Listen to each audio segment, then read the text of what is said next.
Hi, I'm Eric at Frog Valley Tropical Fruit Farm, and this is Florida Natural Farming.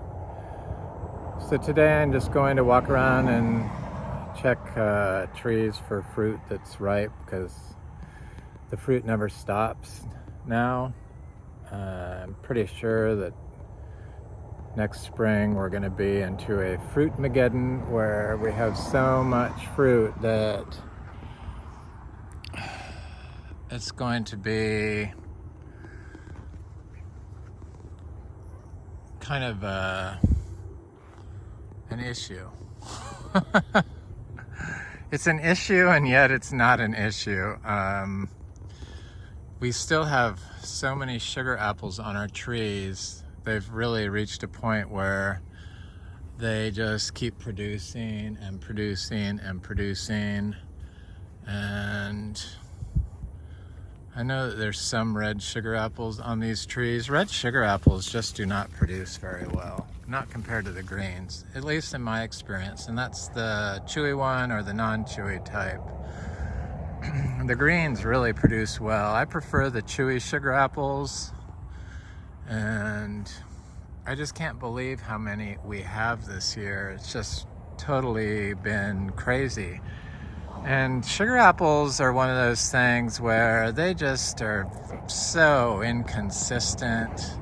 When they're good, they're a top tier fruit, but a lot of times they're just seedy and disappointing.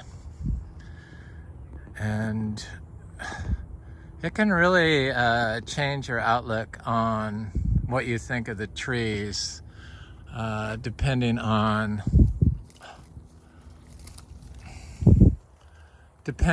the quality of the fruit.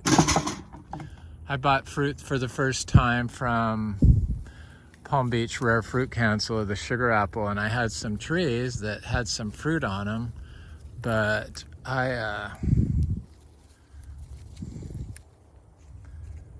when I tasted the fruit I bought, I was like so disappointed, and I thought, oh my God, these are horrible. But then when our trees actually produced fruit, or the fruit ripened, I was just thrilled at how good they were. And the same thing goes with our sugar apples here. Some are exceptional, and some are disappointing. But when they're good, like I know this one's going to be really incredible. It's going to be good. And our sugar apples, they have anthracnose issues, but I haven't seen where it really affects the fruit too much, other than being unattractive.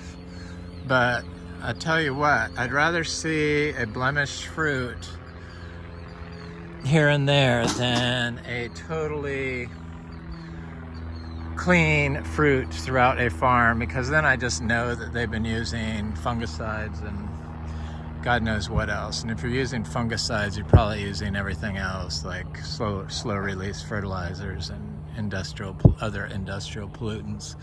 So I just wouldn't even buy fruit from a place like that, because I have bought fruit from nurseries. The mangoes come to mind, and because they sell fruit, the nurseries sell fruit off their nursery trees that have been given all these chemicals and fungicides, and they disrupt your gut health. They disrupt my gut health, and they disrupt the health of the soil, the microbes in the soil. And the microbes in the soil are the gut health for the plant. It's the same thing in us. So I just won't even buy them. And that's kind of why we grow like this, for our health and for the health of Florida. So I have to go through those sugar apples and get them, but we also have so many bananas that it's just crazy how many racks we have going on now, and they're fairly good sized racks happening since I haven't been dividing my bananas. They're all ice cream bananas, but so far I don't really see any that are ready. But I divided 450 bananas and we're finally getting to the point where it's kind of becoming a banana farm. So I just have to constantly check for fresh fruit or ripe fruit, and I don't see any bananas around here that are even close, so I can move on from these. It's kind of fun having a tropical fruit farm. It's definitely been good for my health. It does cause me a little stress because I just really don't like to be a fruit seller. I'm just not into it. I never have been. I thought I would like it, but I don't. And that's the reason why we are gonna sell this place. If I love selling fruit, there's no way we would sell it, but I'm just not into it. I don't know, it's just too stressful for me, and I don't want the stress. I want everything to be perfect, and there's no way everything can be perfect when you're dealing with fresh food, especially if you're growing in an organic way. So we grow about 270 mangoes. I'm still eating mangoes every day. I thought I'd be done by now, but I have one left. So I had a Valencia Pride mango this morning, and I just don't. I'm not a big fan. It's okay, but not after you've been eating peach cobblers and sweet tart and Seagraves and what is it? Seagram. Sorry if I say the wrong word or I pronounce it incorrectly, but that's just the way it is. That's why I don't edit my videos. I do make mistakes. Pronunciation of words, say how they're supposed to be said, like glyphosate, it should be glyphosate. But I got in the habit of saying glyphosate, so I just still say it automatically without even thinking about it. But everyone knows what I'm talking about, and probably when I say glyphosate, it's not even glyphosate anyway that was applied. It was probably some other herbicide, so I'm wrong technically on what it is. But anyway, people understand what I'm saying, and I'm probably not going to change. I call Ocala. I call raccoons. So that's just the way it is. So here's the kwai muk fruit. And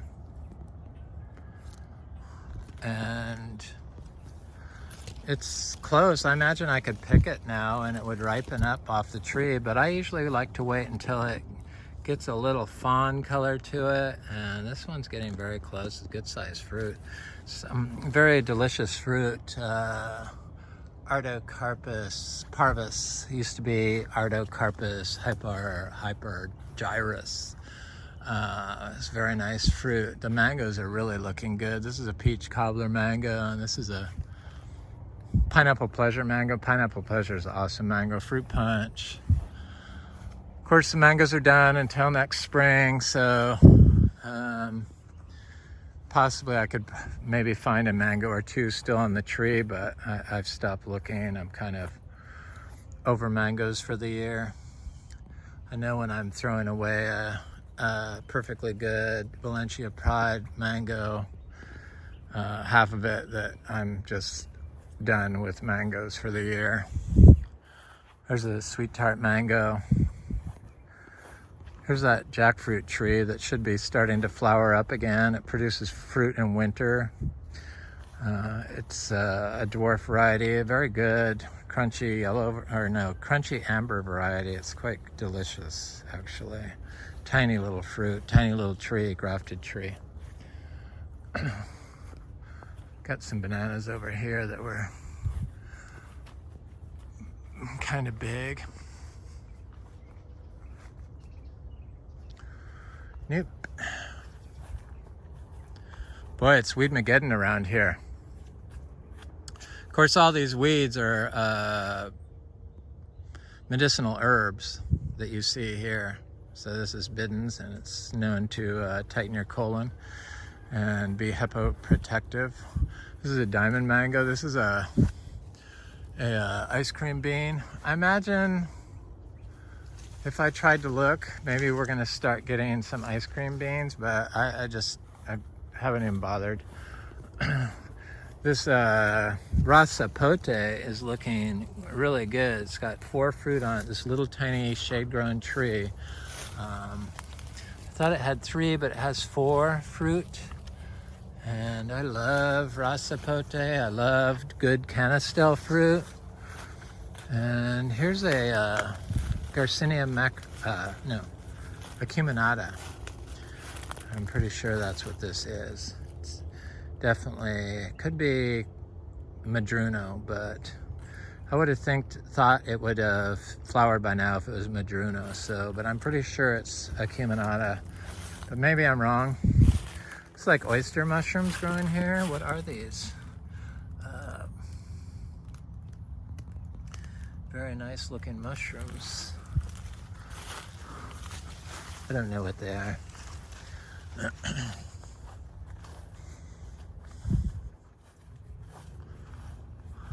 It's a M4 mango. What a delicious mango. I finally got to eat mangoes off this tree this year, and got seeds sold to my friend Greg in LA. It's a Venus mango, I believe. The katuk is just insane everywhere. So is the grape. Nasty.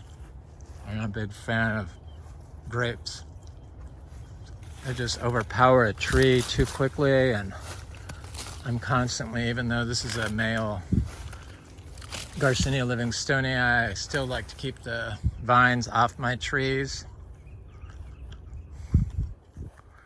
This is a fruiting, a female Garcinia livingstonii. They're, African mangosteen. They're a dioecious type mangosteen, so you have to have a female tree. You do not need a male tree in order to get fruit. In fact, it's ideal that you just have a female tree, so they probably only produce female plants, would be my guess. But it looks like it's starting to swell and bloom, and it's a little later than last year, but it seems like everything is a little later this year, probably because of the prolonged drought we had in late spring that got everything started late. Even though that tree seems fairly impervious to drought, but I'm sure it is affected by abiotic stress event like drought. So plant signaling, I was reading this thing on, this is my red hog plum cutting. It looks great. Definitely. Spondius mombin. The June plum Spondius dulcis. There's a great article on electromagnetic signaling in plants. Who'd have thought? So in order for plants to signal long distances between each other and from the environment, due to like abiotic stress, they use an electromagnetic vibration wavelength.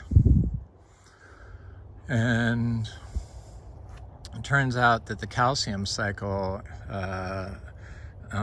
cellular function involving calcium to produce energy, is responsible, or is like the main catalyst to trigger metabolic signaling in plants electronically, and probably all the other forms of signaling is calcium first. Calcium involved with potassium, and this is a Lux Garcinia. I'm gonna go look at the Achachi Earl. That has fruit on it still. It's the latest we've ever had fruit. So electronic signaling and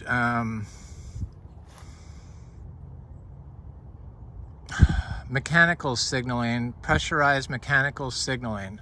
So that's why I have all these bananas intercropped with my tropical fruit trees, because of the shade they provide, which is important for a tropical fruit tree to have its genes turned on. 800 genetic pathways get turned on when trees are grown in shady conditions, because it's a abiotic stressor that helps the plant exercise its mitochondria, and therefore turns on genes with healthy mitochondria. It's very complicated, all this stuff with, so we still have some star fruit, but not a big star fruit fan. Fruit is not really a problem here, because the nice thing about fruit is it kind of takes care of itself. It'll drop off the tree, creatures will eat it, it'll disappear. It's not really a problem.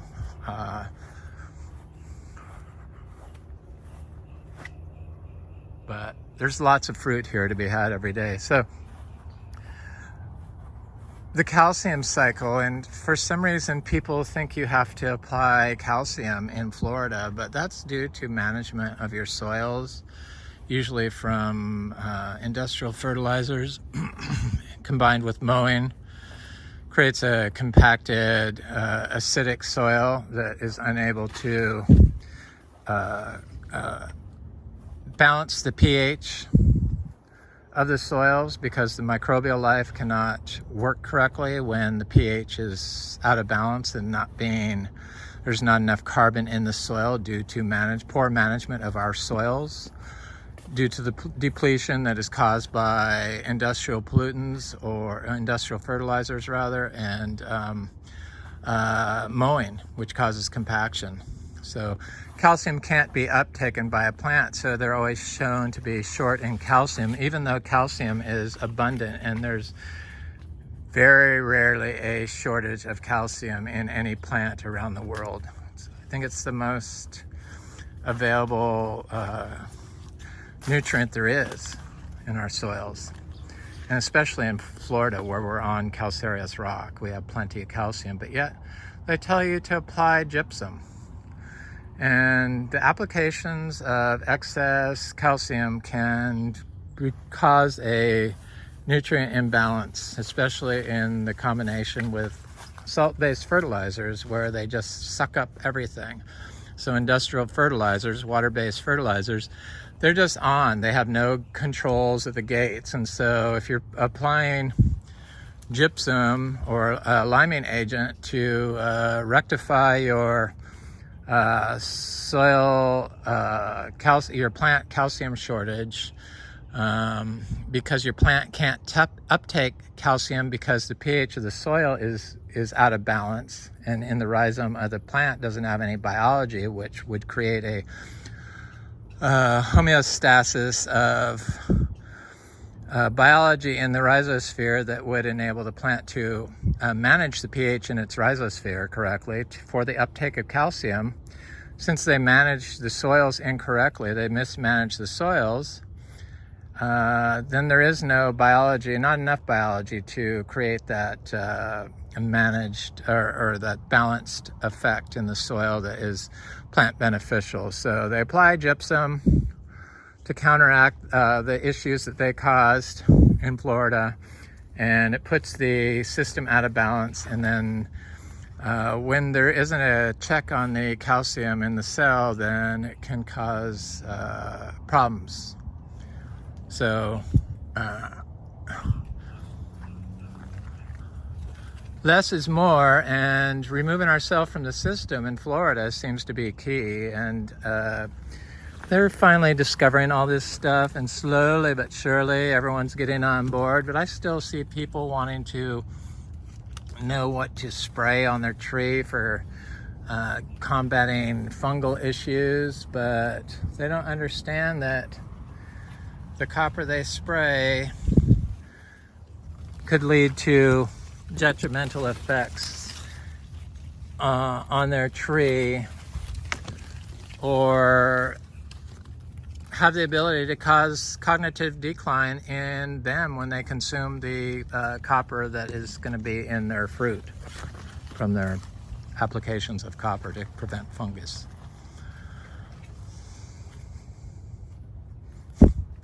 So yeah, the achachiro, it's still producing fruit. I'm fairly certain we're going to have fruit all the way to October. I'm just shocked that it's been so long. It's been June, July, August, September, October. 5 months out of the year we've had fruit on that. What a great tree.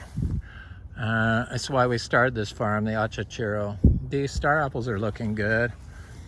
Still no blooms on majority of them. We got the juicy pearl. This is a sapodilla. It looks good. This is the juicy pearl star apple, probably one of the rarest star apples there are. Argenteum uratum subspecies. Oh, I can't think of it. Sorry. My head's getting hot from this hat and this bandana I have. Still hotter than hell here. Here's a June plum, Spondius dulcis, dwarf one. I like them. When they're ripe, they're really good. I really like them. I need to spread that around, but it's taken a while to grow out. The citrus is doing very good through here. This is that clementine citrus, clementino. We got a blood clementine, blood cutie. That's a cutie, so it's seedless. That was a seed I found in one of the cuties. Here's another star apple. There's another citrus. That was from the a cutting I did in pure zebu manure of a blood orange that developed greening. This Jose Bueno philodendron looks great. That was a top cutting. I was worried it wouldn't be variegated because of the amount of shade it gets growing on this big Ingus spectabilis tree, but it doesn't seem to bother it. Here's this DPI gold star apple. This is not a chrysophyllum, definitely not.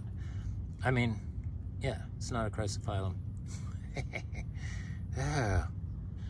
I swear I'm going to keep doing these videos and be able to tell when I'm starting to get dementia. Hopefully that won't be the case, since I do take care of my lifestyle. But I can definitely tell when my brain is hot or if I'm under a little stress in the quality of my brain thought, or the ability of my brain to function optimally. There's another citrus over here. I'm trying to look for it. There's a citron right there. There's that banana I looked at a little bit ago. There's another one. There's an achachiro. There's a citrus around here. It's right here. I'm not sure what type this is. I don't really mark anything, but I have them everywhere. 15 different types of citrus growing here. It's looking quite nice. I've been putting these different Costa gingers around. They're not really gingers, but they used to be considered a ginger. Can't eat them. They're not medicinal. People eat the yellow part of the flower, but there's the achachiro. What am I going to do? Oh, I was going to go look at the Adamoyas, some other Garcinias that have fruit on them, and there's the achachiro. I'm not sure how many achachiro we have growing here. A lot. There's another spiral ginger. I've been tucking little plants in here and there. There's a Dieffenbachia. I see the creatures dug up, but it looks like it's okay.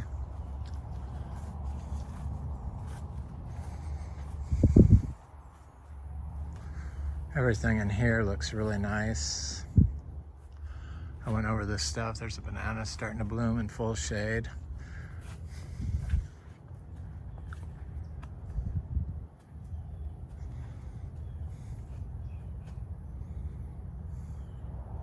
This is a little Garcinia. Those are those really expensive. They were like $50, $60, and $40 a seed right there. Nice huge leaves on that little tiny Garcinia. I'm shocked that they're that big.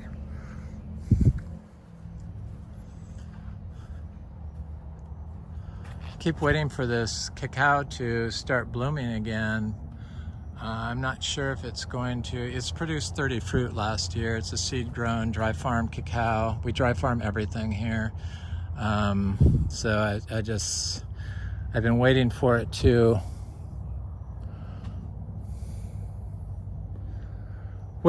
start flowering again. It went under some drought stress last year. Here's a little cacao. Here's some Garcinia linderos. They look good.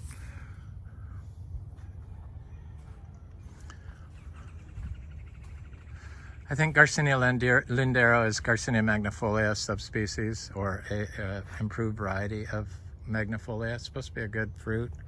From Jim West in, is he in Ecuador or Bolivia?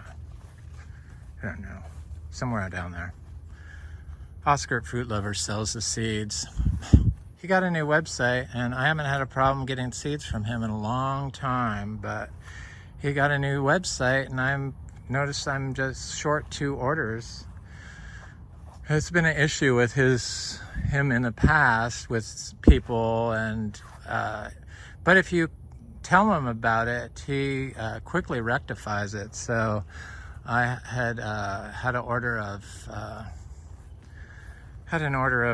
giant mulchy seeds, and I had an order of meringue, and I had an order of mangostana, and I noticed I didn't get any. And then I looked on PayPal, and it didn't show up. But then I searched again on PayPal, and then it came up. I'm like, yeah, I am missing all these things. So I had to send him an email saying, where are my seeds, dude? That's just part of the stress I don't want to get involved in. This is a seed-grown lime tree. Very healthy little tree, no greening. It's got some leaf minor issues, which usually overcomes by an application of compost next to it. So we leave all these roots in the ground because the soil biology, much like our gut biology, feeds on carbon, or sugars, basically, is what carbon is, I guess. And the roots exude the sugars directly into the soil, the carbon directly in the soil. So they feed on that, and it attracts them, and that's where they live. So if you don't have all these living roots, or if your soil's compacted and they can't grow down deep, you're not going to really have a healthy gut for your plant. So this is why we do it, and it works. And this is a pomelo seedling I got from my friend Frank. So, oh, there's a little banana there. That's what I wanted to see.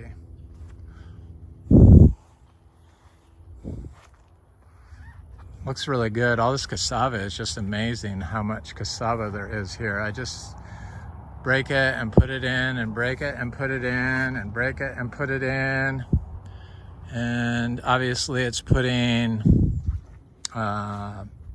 carbon directly in the soil, which is hard to do in Florida on sand. That's the hardest thing. That's why when you don't have something to protect the sand, like a living orchard floor that's a certain height, the rain can beat the carbon out of the sand and compact it even further, which prevents carbon from entering the sand. The easiest way to put carbon in the soil is with a plant and the plant's roots. And we all know that cassava have huge roots. We use them as tubers to eat. So, yucca. They make tapioca out of it. It's really a nice plant. The cows love the leaves, which kind of surprised me because I thought they'd be toxic, but they love them. So this citrus, this lime is pretty good. I never bought any lime seeds. So it kind of surprised me when this turned into a lime, and this tree over here turned into a lime. First year they fruited. This one has a lot of fruit on it for its first year. It's just really surprising that it produces so much.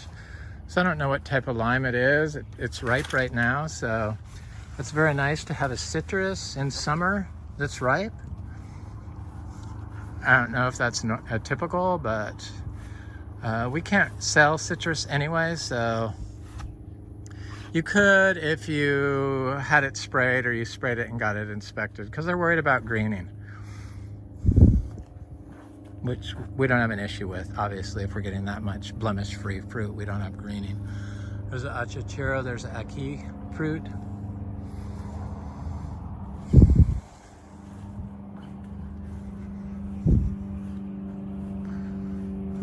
So on my new place, that video, boy, was that popular, or is popular. It's amazing how popular it is. I figure I could, maybe I should just do videos on real estate. People seem to have a huge interest in real estate for food for us, and in Florida especially, of course, because it's so easy here. Definitely the easiest place I've ever come across to grow organically and to grow naturally, for sure. Definitely the easiest spot in the world to grow anything. That's why they're able to have all these different recommendations on how to grow, because pretty much any way you want to grow, you can grow a plant here in Florida. Depending on how much disease load the plant has is dependent on what type of style of modality you have to grow food. So if you're using pollutants to grow food, you're damaging the mitochondria of the tree and its ability to function normally to combat pests and disease, and abiotic stress are compromised. And that's where we are today in citrus. They use antibiotics to try to improve the health of a plant. But we all know that if we kept ourselves on antibiotics, that we would severely compromise our health. But yet we employ those practices on plants on a daily basis for the lifetime of the tree's life in conventional farming. So it just makes no sense to me. The logic is just beyond for me. And yet people want to understand how to grow, and yet they're still looking at 18th century modalities to European modalities in order to grow food here. It's just bizarre. You need to look further past that in order to truly understand how plants grow and function if you want to do it on an observational level. And the science has caught up and surpassed conventional wisdom on how to grow plants in Florida. So all this stuff I talk about can be backed up by studies on the National Institute of Health. It's very complicated. You have to know a little bit about molecular biology, or not a little bit, a lot about molecular biology and systems health.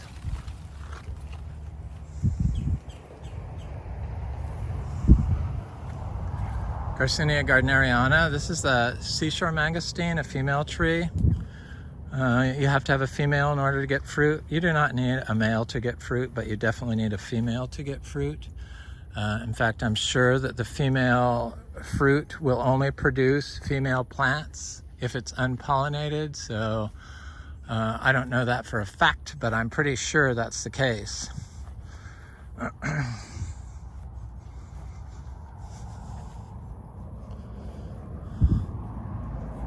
I know I'm missing a lot of bananas here, but these little bananas are all little bananas that I did last winter. I'm gonna take pups off a lot of my bigger clumps, and not so big clumps like this one here, because I want to plant about 500 of them in our new spot. So that's the first thing I'm going to do.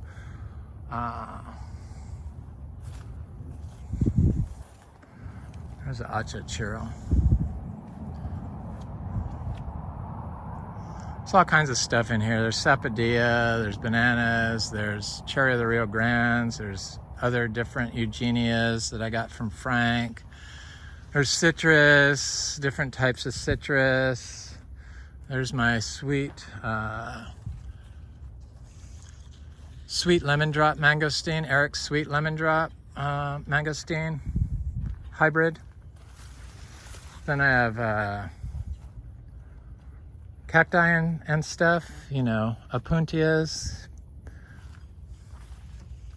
cuttings in here throughout. I know there's another one right around here, but I can't see it. Here it is, right here. Key lime, guanabana, achachiro, African bean locust. Looks really nice. There's a guanabana seedling. These are all seed-grown plants. This is really what I like to do. Here's the achachiro. Start plants from seed. I direct sow Garcinia seeds. So I will direct sow this achachiro fruit seed and this Gardneriana, Garcinia Gardneriana, lemon drop mangosteen. Here's a santal tree. We have about 35 to 40 different species of Garcinias that grow here. All the best ones, all of them. All the other ones also. This is, I forget what this is. My friend Frank gave it to me. It's a beautiful plant though. It's supposed to have beautiful flower and have a good fruit on it. Sounded like something I would want. There's an Ingus spectabilis. We grow about 4 different types of ice cream bean. Spectabilis. So mango. So when I say seed mangoes, when I point out seed mangoes and grafted mangoes, we have 270 grafted mango trees. Pretty much all top tier, except we do have like 4 Valencia Pride and a Lancetilla tree and a Cogshaw, and I don't consider those top tier at all. There's an orange sherbet grafted tree. There's a big guanabana tree that produced fruit for the first time. That's the Miami guanabana. And I would think that it would have some fruit on it too. I know I've seen it, it's flowering now. But I don't see any fruit, but I'm sure it'll set something. Here's a peach cobbler mango. It's definitely one of my favorite mango trees. There's a cutting of the red hog plum. Spondius mombin. Here's a rare Polyuteria. I have collected a lot of the Polyuterias, you know, the abio family, egg fruit family of plants. The good ones. I like dessert fruits, so I always, you know, pick the large fruit. This is a orange sherbet mango. There's a cashew seedling. It's looking good. I have been seeing the cashew seedlings popping up everywhere. I was worried they weren't coming up, but I have seen them coming up. I think I planted about 100 to 300 seeds of this, easily, cashew. Some mango there, little bananas. There's a big achachiro back here that is, let me go in here, look at it. Looks like it's getting close to being fruiting size. We got about 10 achachiro trees, this is that cashew, that are very close to fruiting size. This being one of them right here. It's about the size of a Coke can. It's starting to get bushy.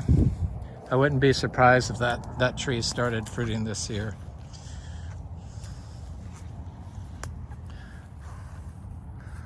This looks like that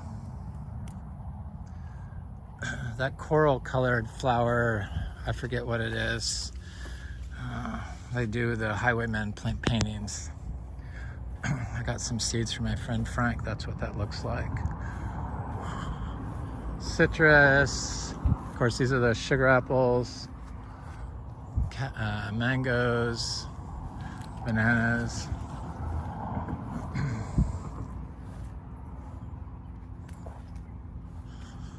This is a buttercream mango. Definitely one of my favorite mangoes.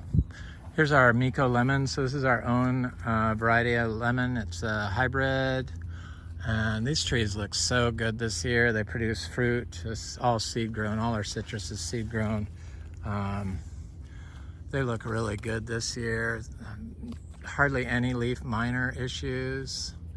I gave them a pile of compost, and that seemed to cure any leaf miner problems we had. Here's a mango. Birds did attack a couple of them, I see, but nothing like in years past where the birds just peck, peck, peck. You know, the grackles. Those are Florigon mango. There's another Chore right there that's just on the cusp of being of fruiting size. This is a cherry mountain guava. Is that what it is? Something like that. For my friend Frank. It's a beautiful tree. This is seed-grown black sapote. Here's a black sapote tree. They had a lot of fruit on them, but they dropped it. They usually produce a lot of fruit. I usually don't have a problem getting fruit from our black sapote. It looks like it's starting to flower again.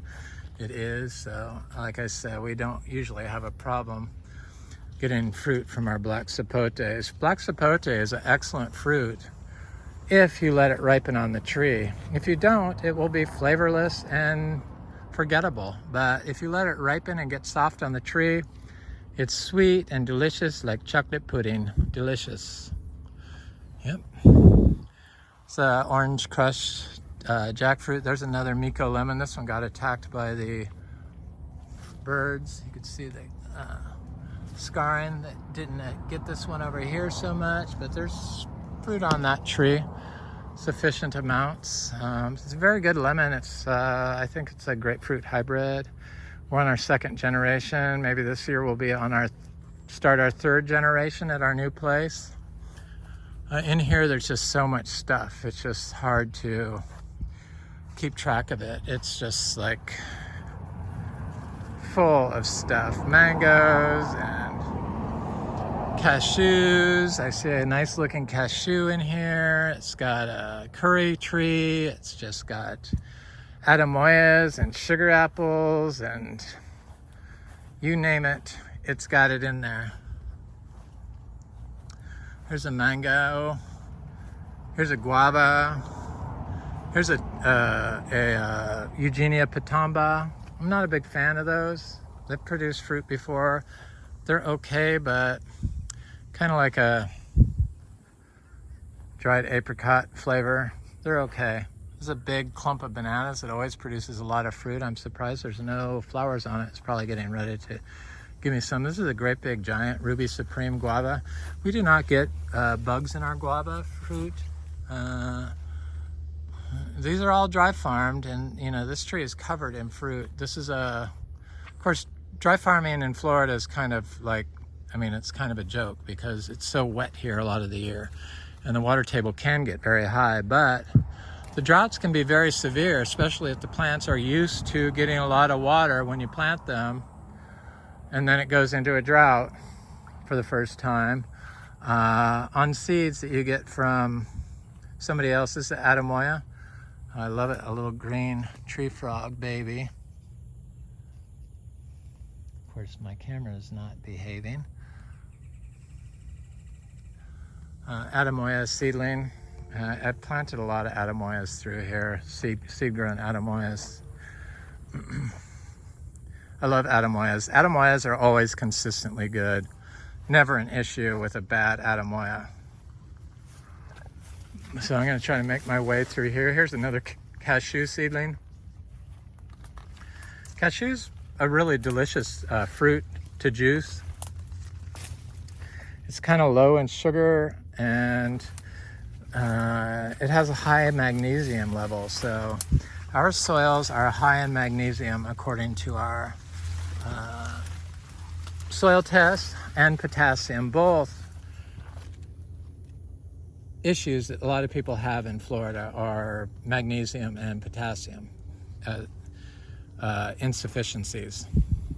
But when you use manures and you grow all these bananas, chances of having high potassium and high magnesium from the cow manure and potassium from the, potassium, fresh cow manure is high in potassium. But bananas are high in potassium also. Manure is high in magnesium also. So the exudates from the bananas probably excretes potassium into the soil to create a healthy system for the tree. So here's an Adamoya. This is a Geffner Adamoya. It's looking quite nice, getting big. I would have thought this tree would have more fruit on it, but maybe I'm missing some.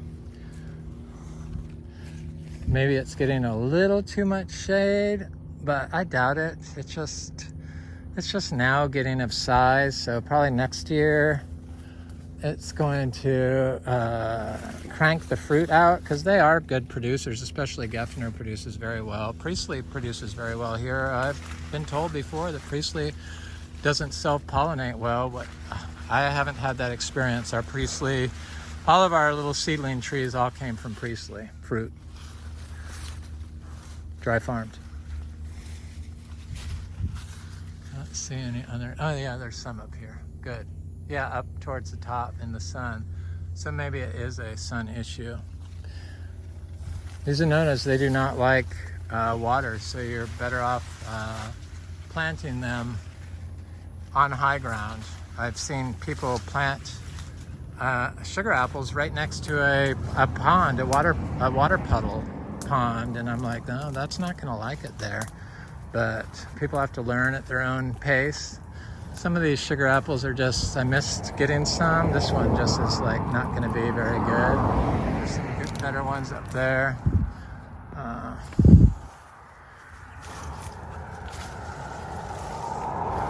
Just wanna get a look to see what the sugar apples are looking like.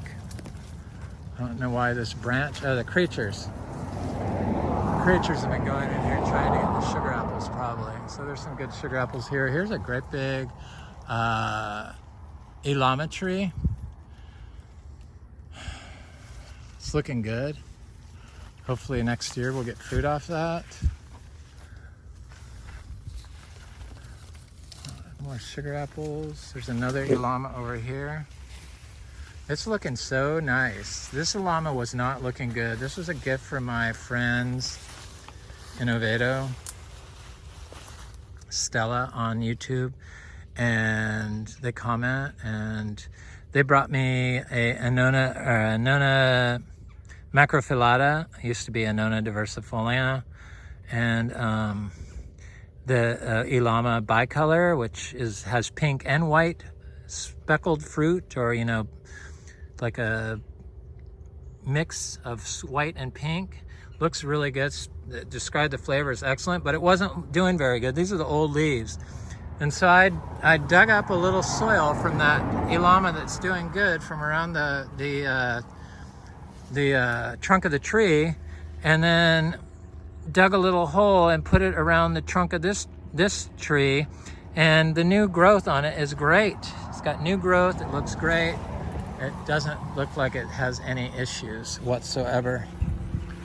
I know there's another Ilama over here. Let me see if I stepped on it, because I have stepped on it in the past, and that's why it looks so wretched.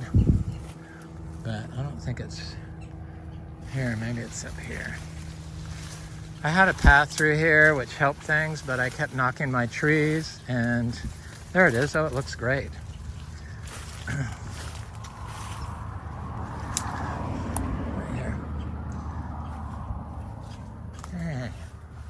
Supposed to be very good fruit. I haven't tasted Ilama. It's one of the fruits I haven't tasted. I haven't tasted everything. That's why it's kind of a bummer. I'm willing to sell this, but oh yeah, the creatures have been getting the sugar apples. The possum people, bless their hearts.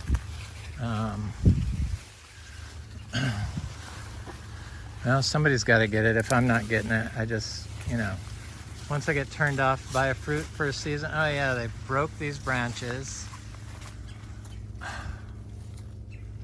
Thank you, possum people.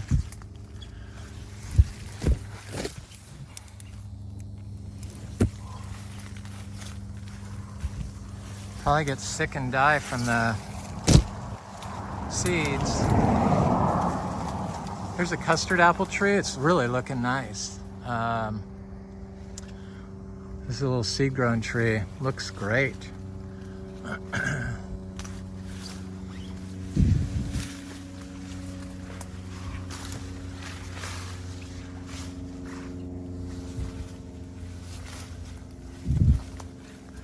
Yeah, there's so much fruit on these trees, it's just crazy. These sugar apple trees. Another nice thing about the Ademoyas is they don't seem to get anthracnose. And not only are they better tasting fruit, but they don't get anthracnose. And I see fruit on it. This is a Lisa Ademoya. And I see some fruit on it. I see some flowers on it. It's got a very sprawling habit. The fruit turns kind of pink when it's ripe. And there's a lot more fruit on this tree. I had given Elisa bad reviews, but this tree changed my mind. And this is a tree I didn't even buy. They mislabeled it. And I'm glad I got it because it showed me that Lisa is really good. And here you go. So I noticed something significant about this Ademoya tree. And it's right next to all these sugar apples, and obviously it's going to cross-pollinate with them and produce variants. And I see that it has a sugar apple fruit on here. That is definitely not a Lisa Ademoya fruit. That is a sugar apple fruit. That's the Lisa Ademoya fruit, totally different. So I'm going to take those seeds and see if I can produce a better sugar apple than these sugar apples that just are always consistently crappy. So it's got a little bit of Ademoya in the gene, and certainly could. It doesn't have any anthracnose. None of that fruit has any anthracnose on it. They're still flowering. There's like a pink fruit here. Let me go over to that fruit. Here it is. This fruit is not very big. Getting ready to be ripe, but this fruit is definitely a hybrid. Looks like a sugar apple. A little bit of an Ademoya. It's got an Ademoya bottom, but I don't know. It just is different than the other fruit. Maybe it's just going to be a big fruit. That could be it too. Maybe I don't know what I'm talking about. That could be it too. Sugar apples.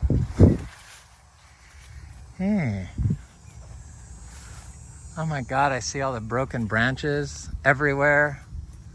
Thank you, creatures.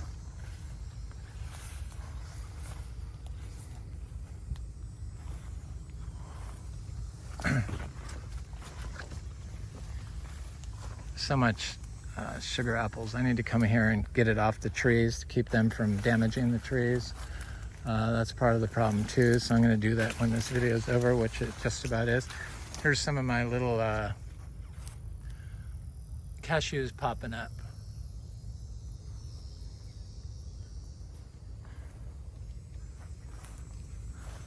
Yep.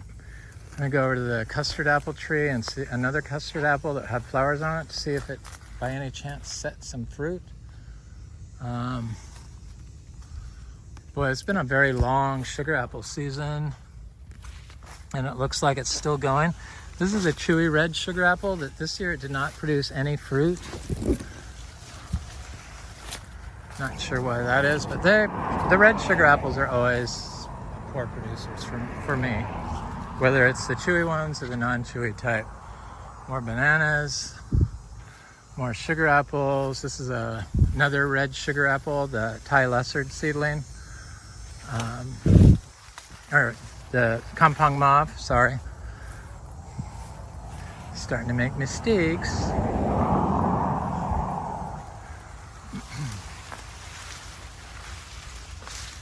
Still got some longans on this tree. I love longans, little tiny trees.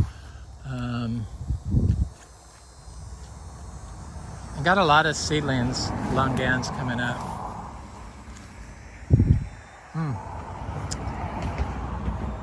They're so good. That's a tropical fruit hunt.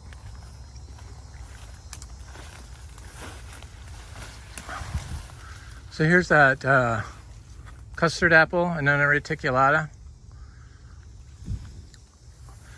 that I don't see any fruit on it. I see it's got some flowers on it. I saw some flowers a second ago. It's got frogs in it.